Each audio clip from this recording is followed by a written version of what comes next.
Hello, I'm Lara Kilcherson and this is Newsfeed, your dose of what people are talking about online. For more than 2 decades, Nepal's halls of power have been dominated by the same political figures. Prime Minister KP Sharma Oli served 4 terms, but under mounting pressure from young people, he has now stepped down. Nepal's political landscape is being reshaped, with some calling it a Gen Z revolution. What began as protests against the social media ban quickly erupted into wider anger over corruption and the lavish lifestyles of politicians and their children. Dozens have been killed and hundreds more injured in the deadliest clashes in the country's modern history. In response, protesters set fire to government buildings, including Parliament and the Supreme Court. In a country where 80% of the population seeks work abroad, and many of those left behind live in poverty, frustration has reached a breaking point. Protests organized by Gen Z, the young people of Nepal, is against the corrupt government, the corrupt politicians. They have been in power for far too long. These people are 70 years old, 80 years old, and they are using this government, they are using the seat of the prime minister, presidency to fill their own pockets. They are going on a lavish, luxurious trip outside of the country. They are funding their lifestyle. They are giving their children a lot of money, and they are not using the single dime that comes from even abroad as a donation in development of the country. Right now, every year 10 lakhs people have been leaving Nepal in search of better opportunities and better life. Even the young people who are living in Nepal, they don't have that opportunity, they don't have that environment to succeed. There is bribery going on in every governmental office. There is corruption going on in every level of government, and there is so much injustice. People are getting murdered, people are getting tortured, and there is no any accountability from the government. This is the real reason why Nepal Gen Z are protesting against the government. It is not against social media ban. The protest in Nepal mirrors similar youth-led movements across Asia, in Bangladesh, Sri Lanka and Indonesia, where young people are voicing anger over corruption, high unemployment and nepotism. The demonstrations were organized on social media, fueled by hashtags, memes and viral videos. In Nepal, it began weeks earlier when clips of politicians' children in expensive cars, flaunting designer handbags and enjoying lavish holidays spread online. Hashtags like Nepo Kid and Nepo Babies quickly went viral and ultimately triggered a dramatic political shift. What comes next for Nepal is still unclear, but what's significant is that the army is now in talks with the Gen Z activists. The young people who shook the streets are being asked to help shape the country's political future, and they have identified what needs to change. Investigate assets of all political leaders and government employees. Show the citizens where all the wealth comes from. Second, we demand an end to coalition politics.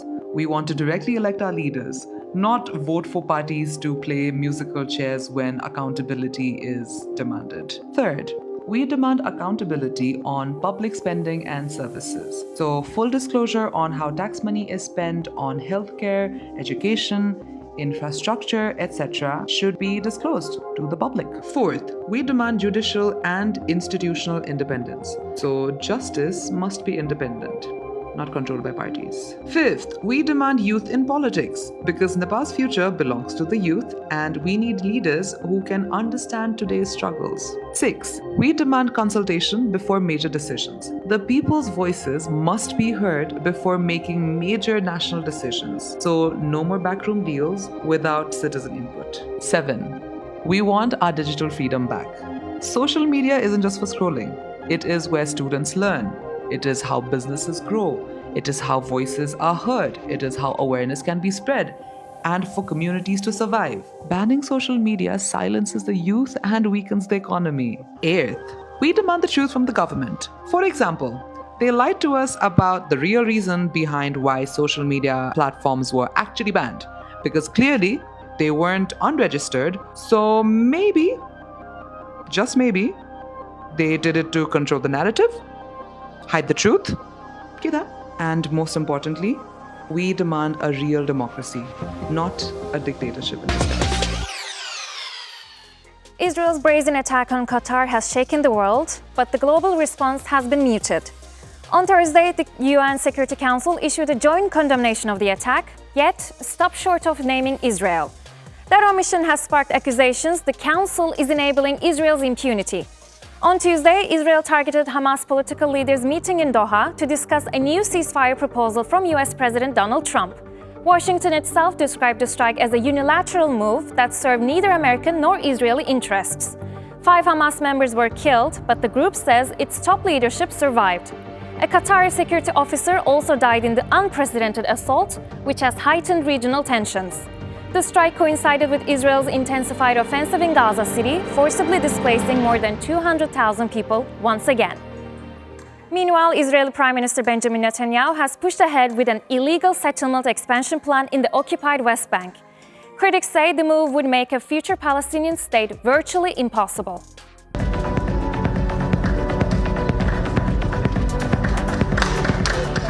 אנחנו אמרנו, לא תקום מדינה פלסטינית, ואכן לא תקום מדינה פלסטינית. המקום הזה הוא שלנו. אנחנו נדאג גם למורשתנו, גם לארצנו וגם לביטחוננו. Albania is hoping to make its government tendering process more transparent by appointing a bot as a minister. DLA will oversee public tenders, a move officials hope will wipe out rampant corruption in the country. Can you imagine AI running a government of a country? As of now, we've seen AI as a content creator, a developer, a teacher, and more. But now AI running a government, that's exactly what Albania, a southeastern Europe country, is considering. Their Prime Minister Edi Rama is so fed up with corruption and says AI could be the most efficient member of government. He's even suggested an AI-run ministry one day. Could be an AI Prime Minister. And here's the twist. Albania isn't just dreaming about AI in politics. They've already rolled it out. It's monitoring procurement and tax transactions. Drones and satellites are spotting illegal constructions and cannabis farms. And their e-Albania portal, basically a virtual public servant, has already saved citizens hundreds of millions of euros. While supporters say it is the ultimate game changer. It doesn't take bribes, it doesn't play favorites, and it just does the work. But there's still a need to lay out a plan for human oversight, as tech remains vulnerable to manipulation. Some critics of the move fear that the machine could still be used as a cover for graft. Critics warn if the people designing the AI are corrupt, it might just become a shinier mask for the same old problems. If it works, Albania could become a test case for how small nations use AI to modernize institutions and fast-track EU membership. If it fails, it's just another reminder that tech can't fix broken systems on its own. Having machines rule over people is a scary thought because you're at the mercy of algorithms and one update can change everything. Albania had a totalitarian leader until the 1980s, and the damage he did unfortunately still affects Albania at the roots, and the country is still very poor today. Fingers crossed they do implement this AI government thing and that it works out very well for them, because this is the future. All governments worldwide will have to start using AI eventually, so I hope Albania leads the way forward by good example. A saltwater crocodile. Crocodile sclerosis. Oh my god. Big croc. Well, technically it's small, but they get much bigger than this.